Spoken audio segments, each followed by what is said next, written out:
یہ اجتماعی قربانی کا جو رجحان ہے وہ پیدا ہی اسی وجہ سے ہوا ہے کہ لوگوں کے پاس وقت نہیں ہے، ٹائم نہیں ہے کہ وہ جا کر جانور خریدیں۔ ہر بندہ افورڈ نہیں کر سکتا کہ وہ کوئی بڑا جانور خرید لے یا کوئی صحت مند بکرا خرید لے، وہ مہنگا ہوتا ہے۔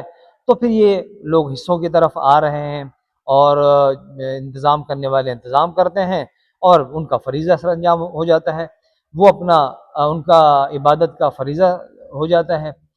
اس میں کچھ باتوں کا خیال رکھنا چاہیے۔ جو منتظمین ہیں، اجتماعی قربانی کا انتظام کرنے والے اور جو حصہ لینے والے ہیں، انہیں کچھ باتوں کا خیال رکھنا چاہیے۔ سب سے پہلی بات تو یہ ہے کہ یہ ذہن میں رہے کہ یہ ایک فریضے کی ادائیگی ہے، ایک عبادت ہے، لہذا اس میں جو بھی اس کے شرعی تقاضے ہیں ان کو مد نظر ضرور رکھا جائے تاکہ وہ فریضہ ٹھیک طریقے سے تکمیل کو پہنچے۔ اب جو شرعی تقاضے ہیں وہ کیا ہیں؟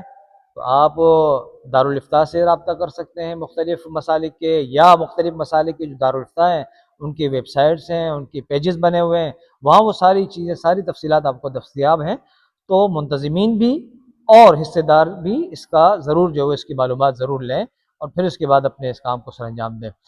دوسری بات یہ ہے کہ حصے دار جو حصہ لینے والے حضرات ہیں وہ جلد بازی نہ کریں۔ جلد بازی کہ ہمیں پہلے حصہ دے دیں، ہمیں پہلے حصہ دے دیں، اس کے نتیجے میں ہوتا کیا ہے کہ کسائی پر دباؤ پڑتا ہے، کسائی ان باتوں کا خیال نہیں رکھ پاتا جو شرعی تقاضا ہے، اور پھر جلد بازی میں بہت سارے غلط کام بھی ہو جاتے ہیں۔ تو اس لیے چونکہ یہ کوئی گوشت کے لیے تو نہیں ہو رہا، یہ تو ایک فریضے کے انجام دہی کے لیے ہو رہا ہے، لہذا تھوڑا صبر سے کام لینا چاہیے اور اس میں جلد بازی کا مظاہرہ نہیں کرنا چاہیے۔ اور تیسرے نمبر پر منتظمین کو اس بات کا خیال رکھنا چاہیے کہ جانور کے جو بھی حصے ہیں جو حصے داروں کو دینے ہیں وہ سب ان کو تقسیم کر دیں، اور یہ امانت ہے ان کے پاس، لہذا امانت کو ٹھیک طریقے سے لوگوں تک پہنچانی چاہیے، کوئی چیز اپنے پاس بچا کر نہ رکھیں۔ چوتھی چیز یہ ہے کہ تمام چیزیں بالکل کلیئر ہونی چاہیے، انتظام کرنے والے اور حصے داروں کے درمیان ہر بات کلیئر ہونی چاہیے۔ بعض باتیں اگر وہ رسید یا جو سلپ دے رہے ہیں اس پر درج کر دیں تو زیادہ اچھا ہے۔